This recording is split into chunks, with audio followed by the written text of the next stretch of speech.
Welcome to the deep dive. You know, we were given a copy of Canary in a COVID world, and it's such a mix of voices. Oh, yeah. Doctors and scientists, journalists, there's even a senator Right. all weighing in on the pandemic. But Yeah. this isn't about reliving those early days.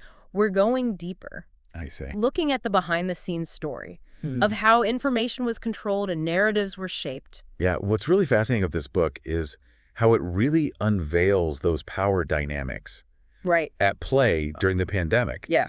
It wasn't just about the virus itself, but about, who got to control the narrative and how dissenting voices were silenced. Okay, let's unpack this. Yeah. A lot of these authors Mm-hmm. featured in the book had their views just dramatically changed Right. by what they experienced during the pandemic. Yeah. Take Colin McAdam. He's a Canadian writer. Okay. His piece is a really powerful example of how someone who initially trusted mainstream media Uh-huh. became completely disillusioned, especially during the trucker protests. Yeah, it's interesting because McAdam's disillusionment wasn't just about the protests themselves, Right. but about how the media portrayed them. Yeah. He felt they deliberately ignored the protesters' perspectives and painted this very one-sided picture, Right. almost like they were actively trying to shape public opinion against them. That's a great point. And, Yeah. it connects to this broader theme that runs throughout the book, the silencing of anyone who dared to question the official narrative. Exactly. McAdam was frustrated that mainstream Canadian media seemed unwilling to challenge the government's COVID policies, even when those policies were incredibly restrictive. And this silencing wasn't just, unique to Canada. Right. This was happening globally. Yes. Doctors, scientists, journalists, a lot of these authors describe facing intense criticism, Yes. censorship, even professional repercussions, Yeah. just for expressing views that differed from the official line. It really makes you wonder about the chilling effect this had on open discussion and debate. Oh, absolutely. It's almost like people were afraid to speak up for fear of being labeled as anti-science Yeah, or a conspiracy theorist. exactly. And that fear had real consequences, Right. particularly when it came to the discussion of early treatment options. You're right. The book really delves into how certain treatments, despite anecdotal evidence of effectiveness, Yeah, were sidelined or even demonized. It's a controversial area. it is. Sure. And the book doesn't shy away from that controversy at all. Yeah. Some of the doctors featured in here present research and data supporting early treatment protocols, particularly hydroxychloroquine. Right. But as you can imagine, they faced intense pushback for challenging that established narrative. So we're seeing how challenging accepted medical practices, Yeah. especially during a global health crisis, Yeah. can be incredibly difficult even for well-respected doctors. It's important to note, though, that while the book presents a range of perspectives on early treatment, the scientific consensus on their effectiveness does vary. Okay. What's crucial here, I think, is understanding how this debate was stifled Right. and how certain voices were silenced. That's a key takeaway. And this is where the book's argument about emergency use authorizations, or EUAs, Yes. comes in. The authors argue that the EUA for the vaccines was only possible because effective alternative treatments Okay. were suppressed. Sure. And remember, the FDA's criteria for issuing an EUA Right. requires that there be no other adequate, approved, and available Right. alternative treatment. Yeah. So if certain treatments were deliberately downplayed or discredited, Yeah. that could have cleared the path for the EUA Right. of the vaccines. So you're seeing how the EUA process, according to these experts, could have been manipulated to favor specific treatments. Right. And this leads us down a pretty fascinating but concerning path. The world of censorship and the role of the Trusted News Initiative, or the TNI. Yeah, the TNI is basically a global network Okay. that coordinated efforts to suppress what they deemed misinformation related to COVID-19. The book argues that this initiative had a significant and potentially damaging impact Yeah. on open scientific debate. Because it wasn't just about removing demonstrably false information, was it? Right, exactly. It felt like any questioning of the official narrative, Yeah. even legitimate concerns Uh-huh. about vaccine safety, the origins of the virus, Right. the effectiveness of lockdowns or being shut down. Exactly. And the book really digs into the impact of the TNI, Yeah. this network of powerful media organizations and tech companies working together to control the narrative. Right. It really makes you question whether such control over information is ever justified. It definitely raises some profound questions about freedom of speech and the role of media in a democracy. Yeah. If these powerful entities can decide what we can and cannot access, how can we make truly informed decisions? It's about trust, too. Right. If we can't trust the sources of information that we rely on, then who can we trust? Right. And this brings us to a very sensitive but central theme in the book. Yeah. The debate surrounding vaccine safety. Right. Several authors in Canary in a COVID world express serious doubts about the safety of the mRNA vaccines. And they have some pretty compelling reasons for their concern. They cite a variety of sources for their concerns. Data from the Vaccine Adverse Event Reporting System, or VAERS, personal observations of patients, independent research, and their concerns go beyond just mild side effects. That's right. Some of the authors present evidence suggesting a link between the vaccines and serious health problems. Even death. They argue that the risks associated with the vaccines have been downplayed. And that the systems for tracking and reporting adverse events, like VAERS, are inadequate. Now, it's crucial to acknowledge that regulatory bodies like the FDA and the CDC maintain that the vaccines are safe and effective. And that the reported adverse events are rare. But the book presents a counter-narrative offering a different perspective based on data and personal experiences. It's not about saying who's right or wrong, but understanding the full scope of the debate. And the book dives into some specifics. For example, Edward Dowd offers an analysis of all-cause mortality that he believes points to a connection with the vaccines. Dr. Jessica Rose examines VAERS data, and Dr. Peter McCullough expresses his worries about the potential harm caused by the spike protein. These are just a few examples of the many voices in the book raising concerns about vaccine safety. And this is where the book makes a really powerful argument. These concerns deserve to be heard, investigated, and debated openly. Rather than being dismissed as misinformation or conspiracy theories. Because at the end of the day, these are real people with real stories of how they believe they've been harmed.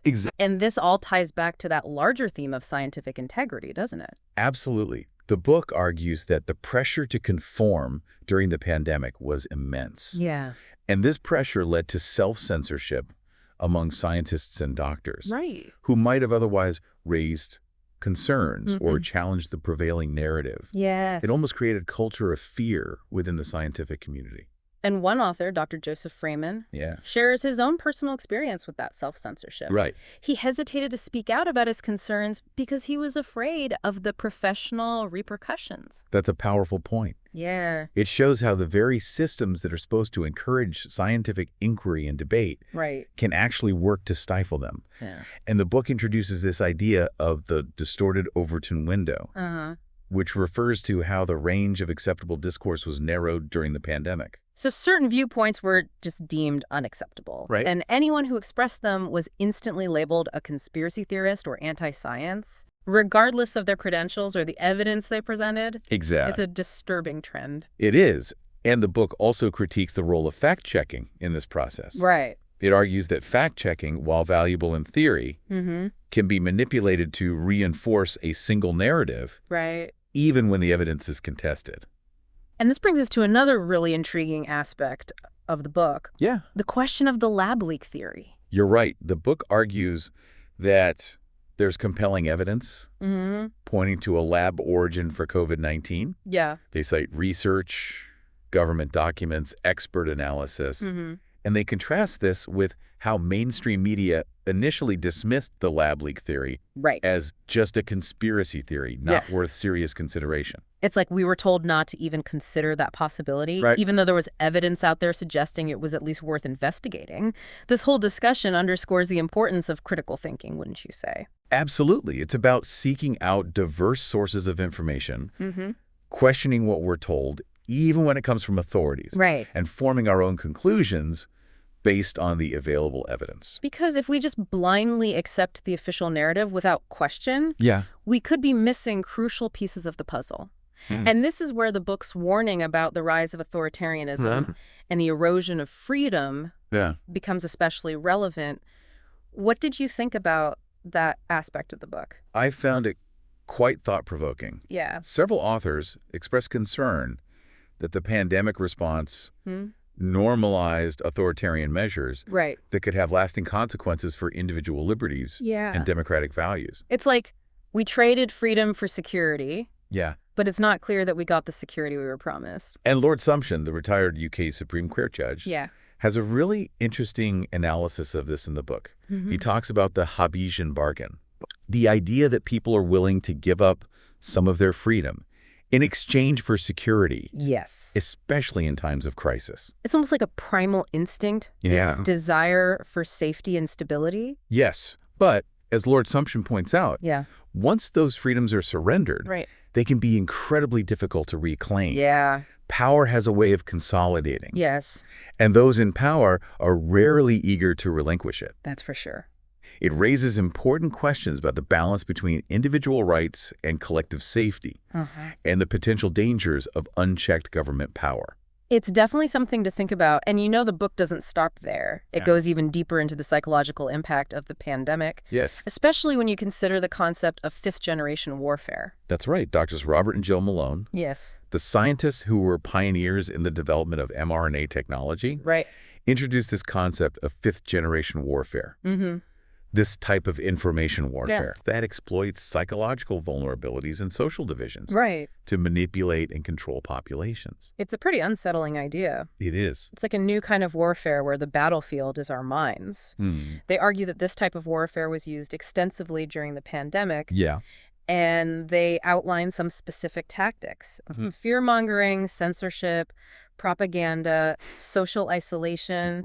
Even the manipulation of our cognitive biases. It's like they weaponized our own psychology against us. And the Malone's chapter is a real wake-up call. It is. It forces us to confront the reality that we are all susceptible to psychological manipulation, especially in times of crisis, when we're already feeling anxious and uncertain. It makes you wonder if we need to develop a new set of mental defenses. Absolutely. To navigate this increasingly complex information landscape. We need to be aware of these tactics. Question everything we're told. Seek out diverse perspectives. And cultivate critical thinking skills. That's a great point to end on for this part of our deep dive. Okay. We've covered a lot of ground already. Yes, we have. And we're just getting started. We are. We've seen how personal experiences shaped perspectives, how censorship impacted scientific debate, and how powerful institutions shaped the narrative. It's clear that the pandemic was about so much more than just a virus. What struck me most so far is the importance of individual agency. Even amidst a global crisis, people found ways to question, to resist, and to speak their truth.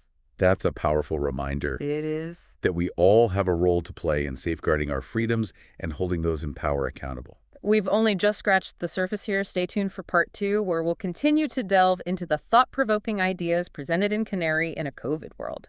So picking up where we left off, one of the things that really struck me about Canary in a COVID world is how it explores the idea that the pandemic response, while ostensibly about public health, may have been used to advance other agendas. That's an interesting observation. It's like the pandemic became a catalyst for changes that were already in motion, particularly when it comes to the balance of power between individuals and the state. Exactly. And Lord Sumption's chapter really digs into this.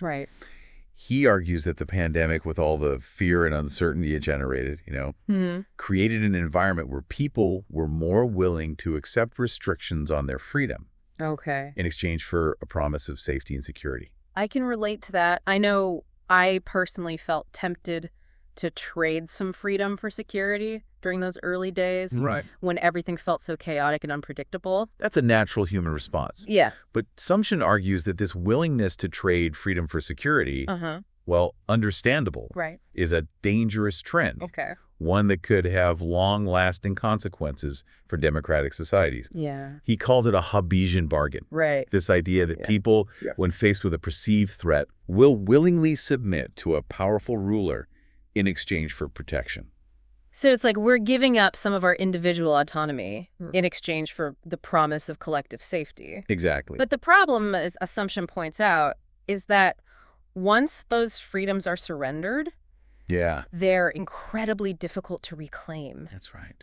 Power has a way of consolidating, and those in power are rarely eager to relinquish it. That's right. And this connects to the book's critique of the nanny state. Bruce Party, a law professor, Yeah. argues that the pandemic response revealed just how paternalistic governments have become, Right. treating citizens like children who need to be protected from themselves. It's like we're being infantilized, Yeah. told what to think, what to eat, how to live our lives. Right. And the pandemic response really amplified this trend, Mm-hmm. with governments dictating everything from where we could go to what we could wear. Exactly. It felt like a real shift in the relationship between the individual and the state. And Party argues that this kind of paternalistic approach, Yeah. while perhaps well-intentioned, undermines individual autonomy and creates a culture of dependency. Right. He worries that if we continue down this path, Okay. we risk becoming a society where people are no longer capable of making their own decisions Yeah. or taking responsibility for their own lives. It's a slippery slope argument, It is. but one that's hard to ignore when you look at how much power governments assumed during the pandemic. Right. And speaking of power, Yeah. one of the most concerning aspects of the book is its examination of censorship and the suppression of dissenting voices. You're absolutely right. Throughout the book, we hear from doctors, scientists, and journalists who were censored, deplatformed, and vilified Right. simply for expressing views that went against the prevailing narrative. Yeah. And what's even more disturbing is that this censorship often came from powerful institutions, Right. like medical boards, scientific journal, even government agencies. It wasn't just online trolls or social media algorithms silencing these voices. Yeah. It was institutions that we're supposed to trust. Dr. Mary O'Connor's story is a perfect example of this. Oh, yeah. Here's a family physician who's targeted by the medical board in Ontario simply for writing mask exemptions for her patients. I see. They sent private investigators to her office, threatened her license, Wow. and tried to force her to reveal confidential patient information. It's like something out of a dystopian novel. It's truly chilling. It is. And the fact that this happened in Canada, Right. a country that prides itself on its commitment to freedom of expression, is incredibly alarming. It is. And O'Connor's story isn't unique. Right. The book is filled with similar accounts from other authors who faced professional repercussions, loss of funding, even threats of legal action, simply for daring to question the official narrative. It makes you wonder what other voices were silenced, Right. what research was suppressed, and what alternative perspectives we may never hear because of this climate of fear and censorship. That's a really important point, and this brings us to the book's powerful indictment of the Trusted News Initiative, TNI. This global network of media organizations and tech companies worked together to suppress what they deemed misinformation related to COVID-19. We talked about the TNI earlier, but it's worth digging deeper into how this initiative functioned. It's not just about controlling information. It's about shaping public perception and limiting the range of acceptable discourse. Exactly. Elizabeth Woodworth, a journalist who has written extensively about the TNI, provides a really detailed account of how this initiative worked. Right. She argues that the TNI's definition of misinformation was incredibly broad. Yeah. And that it was used to censor not just outright falsehoods, but also legitimate scientific debate and dissenting opinions. It's almost as if they were trying to create a single unified narrative about the pandemic. And any deviation from that narrative, even if supported by evidence, was deemed dangerous and worthy of suppression. And what's especially troubling is that the TNI operated largely in secret, Right. with little transparency or accountability. Yeah. It was an incredibly powerful, unelected body that exerted enormous influence over the flow of information during the pandemic. It sounds like a very slippery slope. It is. If we allow these kinds of unelected bodies to control what information we can and cannot access, who gets to decide what constitutes truth? And who gets to be the arbiter of what is acceptable discourse? Those are important questions. They are. And they get to the heart of the book's concerns about the erosion of freedom, and the rise of authoritarianism. Right. It's not just about the pandemic. Yeah. It's about broader trends that threaten our fundamental rights and freedoms. You know, it's easy to feel overwhelmed and powerless in the face of all of this. Yeah. But the book does offer some hope. With its stories of individual action and resistance, what stood out to you in those stories? Well, the Canadian trucker protests are obviously a powerful example of people coming together to resist what they perceived as government overreach.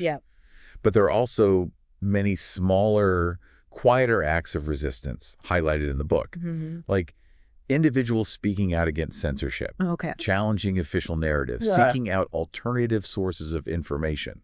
It's like a reminder that even in the face of powerful institutions and a dominant narrative, individuals can still make a difference. They can. It's about refusing to be silenced, speaking truth to power, inspiring others to do the same. Exactly. And Steve Kirsch, the tech entrepreneur who founded the Vaccine Safety Research Foundation, is a great example of someone who took action when he saw that something was wrong. He started investigating vaccine safety concerns, funding research, and speaking out about what he was finding, even though it made him a target of criticism and censorship. It takes a lot of courage to stand up to that kind of pressure. It does. Especially when you're going against the prevailing narrative, risking your reputation and livelihood. It does. And Margaret Anna Alice, a writer who has become a prominent voice in the resistance movement, provides a powerful analysis of the psychological manipulation tactics that were used during the pandemic. She breaks down these tactics. Things like fear-mongering, censorship, propaganda, explaining how they work and how we can resist them. It's like she's providing us with a toolkit for navigating this complex and often manipulative information landscape. Exactly. We need to be aware of these tactics, develop our critical thinking skills, and be willing to question what we're told, even when it comes from sources we traditionally trust. And she urges people to be active participants in the information landscape. Don't just passively consume what's being fed to you. Seek out diverse perspectives. Challenge your own assumptions. Engage in thoughtful and respectful dialogue. Even with those who hold different views. That's a really important point. It's easy to get caught up in our own echo chambers. It is. And only listen to voices that confirm our existing beliefs. But if we want to find truth and understand the complexities of the world, we need to be willing to listen to and engage with a variety of perspectives, even those that make us uncomfortable. Absolutely. And this brings us to one of the most challenging and unsettling aspects of the book. The exploration of the potential motives behind the pandemic response. This is where we need to tread carefully. And avoid falling into conspiracy theories. But the book does raise some legitimate questions about who benefited from the pandemic response. And whether certain agendas were advanced under the guise of public health. It's a sensitive topic. It is. For sure. But it's one that deserves to be explored thoughtfully and critically. For example, several authors point out that the pandemic response led to a massive transfer of wealth from the middle class to the ultra-wealthy. Lockdowns and economic disruptions devastated small businesses. While large corporations and tech giants thrived. And the pharmaceutical industry reaped enormous profits from the vaccines. It's hard to ignore those realities. It's a pretty stark contrast. And some authors like Dr. Asim Malhotra, a cardiologist who's been outspoken about the pharmaceutical industry's influence on healthcare, argue that the pandemic response was used to further enrich and empower those who were already at the top of the power pyramid. It's like they were already in a good spot. And the pandemic just amplified that. He's not afraid to challenge the status quo. He's not. And he points to the suppression of early treatment protocols, the relentless push for vaccination, and the censorship of dissenting voices as evidence that profits and power, not public health, were the driving forces behind many of the decisions that were made. It's a provocative argument for sure. It is. And Dr. Peter Breggin, a psychiatrist who has written extensively about the dangers of psychiatric drugs and the corruption of the mental health system, takes it even further. He does. He argues that the pandemic response was part of a larger global agenda to increase control over populations and usher in a new world order. That's a pretty bold claim. It is. He and his co-author, Ginger Breggin, connect the pandemic response to things like the World Economic Forum's Great Reset agenda, the rise of surveillance technologies, and the increasing consolidation of power in the hands of a global elite.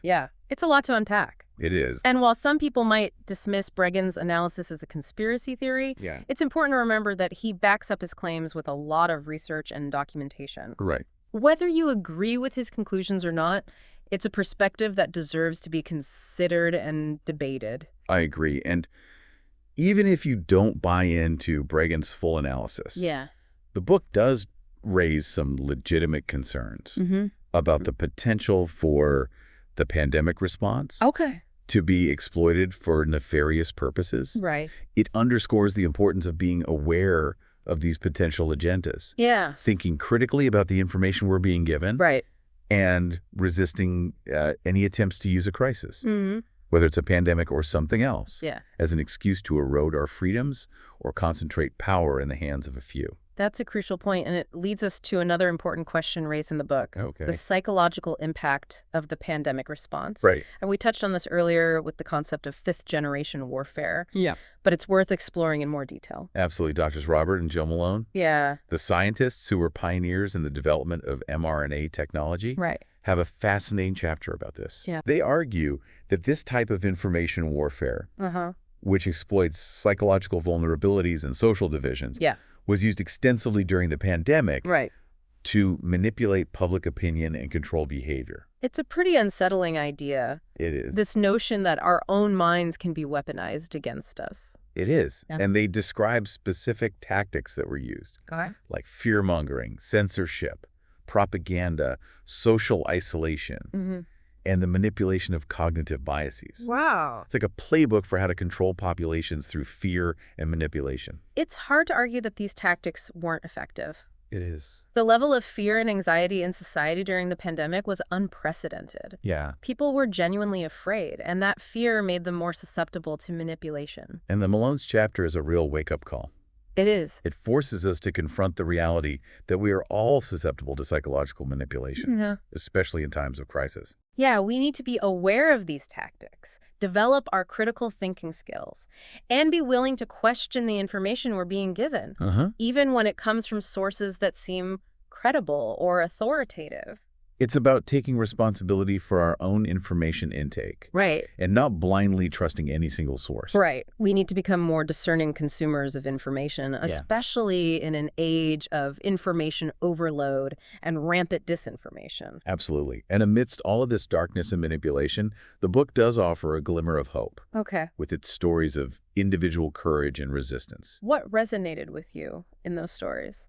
I was really struck by the stories of people who refused to be silenced, who challenged the official narrative, who stood up for their rights and freedoms, even when it meant facing personal and professional consequences. People like Dr. Mary O'Connor, the family physician who was targeted by the medical board for writing mask exemptions, and Steve Kirsch, the tech entrepreneur who founded the Vaccine Safety Research Foundation and poured his own time and resources into investigating vaccine safety concerns. Those are inspiring examples of individual courage. They are. And Margaret Anna Alice, the writer who has become a prominent voice in the resistance movement, continues to speak out against censorship, propaganda, and the erosion of our freedoms.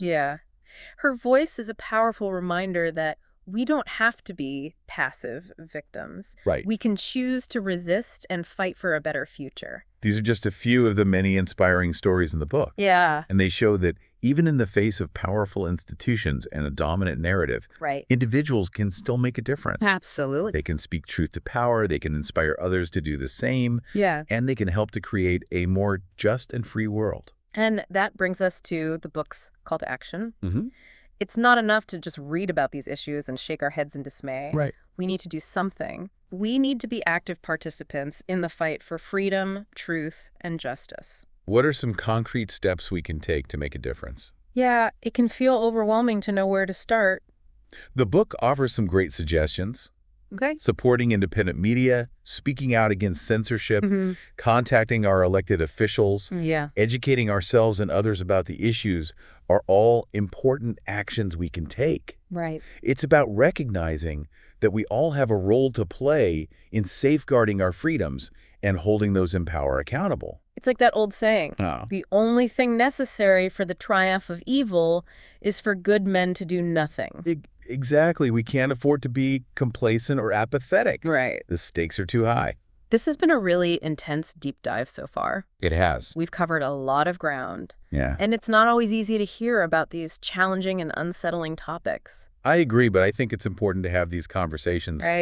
Confront these uncomfortable truths. Understand the challenges we face if we want to create a better future.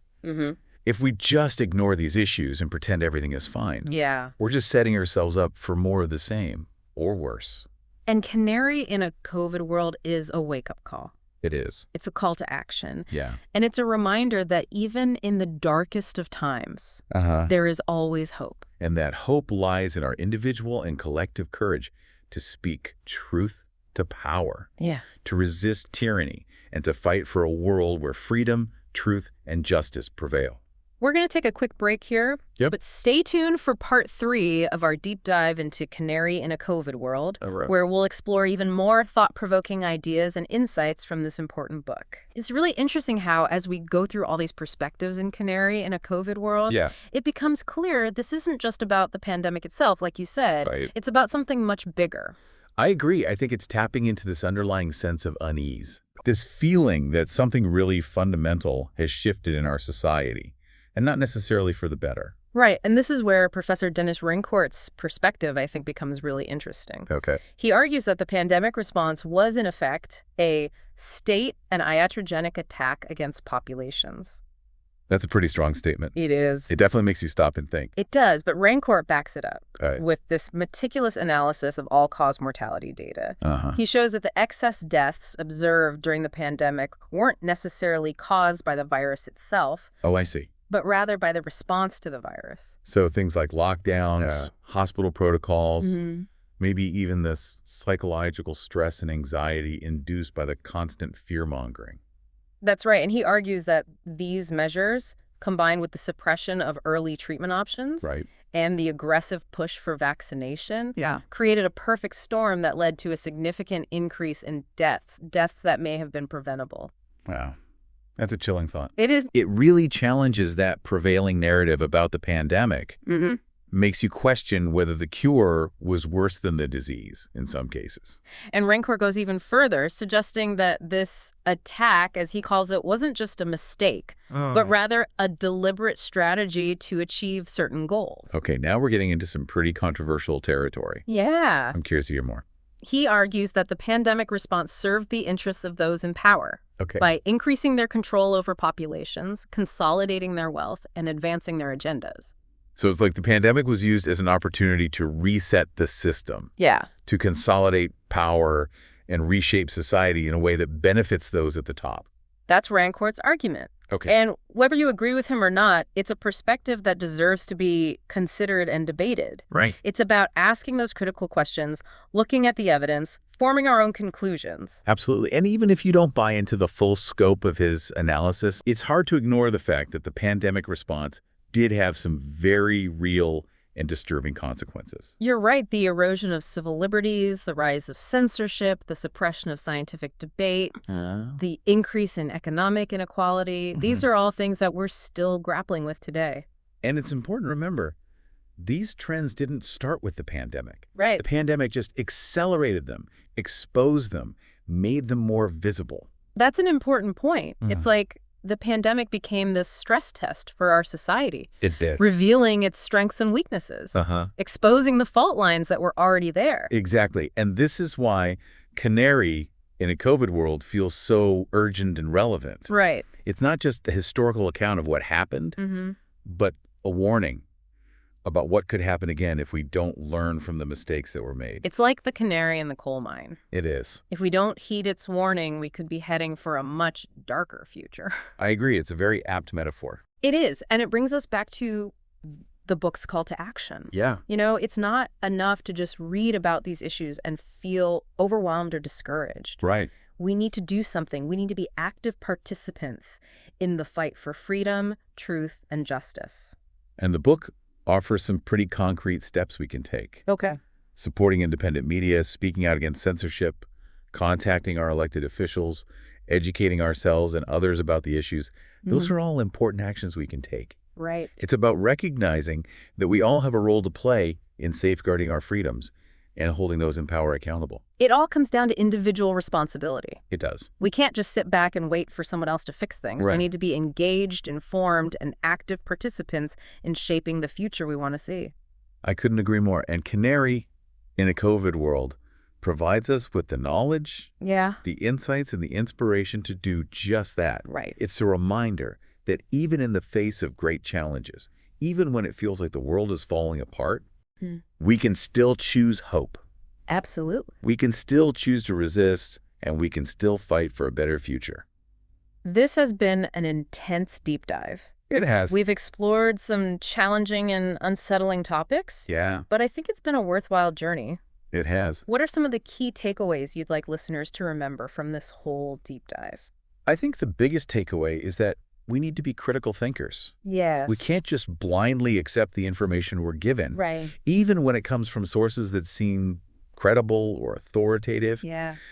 We need to question everything, seek out diverse perspectives, form our own conclusions based on the evidence. That's so important. It is. And we also need to be aware of the psychological tactics that are being used to manipulate us. Yes. Fear-mongering, censorship, propaganda. These are all powerful tools that can be used to control populations and shape public perception. Exactly. We need to develop our mental defenses. Yeah.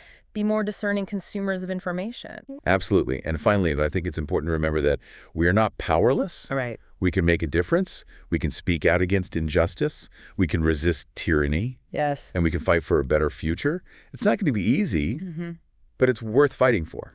This deep dive into Canary in a COVID world has been eye-opening. Yeah. And thought-provoking. It has. I hope it encourages listeners to explore these issues further, to engage in thoughtful dialogue, and to take action to create a more just, free, and equitable world.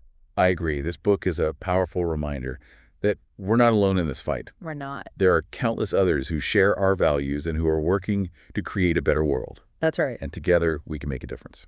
Thank you for joining us on this deep dive. Yes, thank you. We hope you found it informative and inspiring. It's been a pleasure. And until next time, keep questioning. Yes. Keep learning and keep diving deep.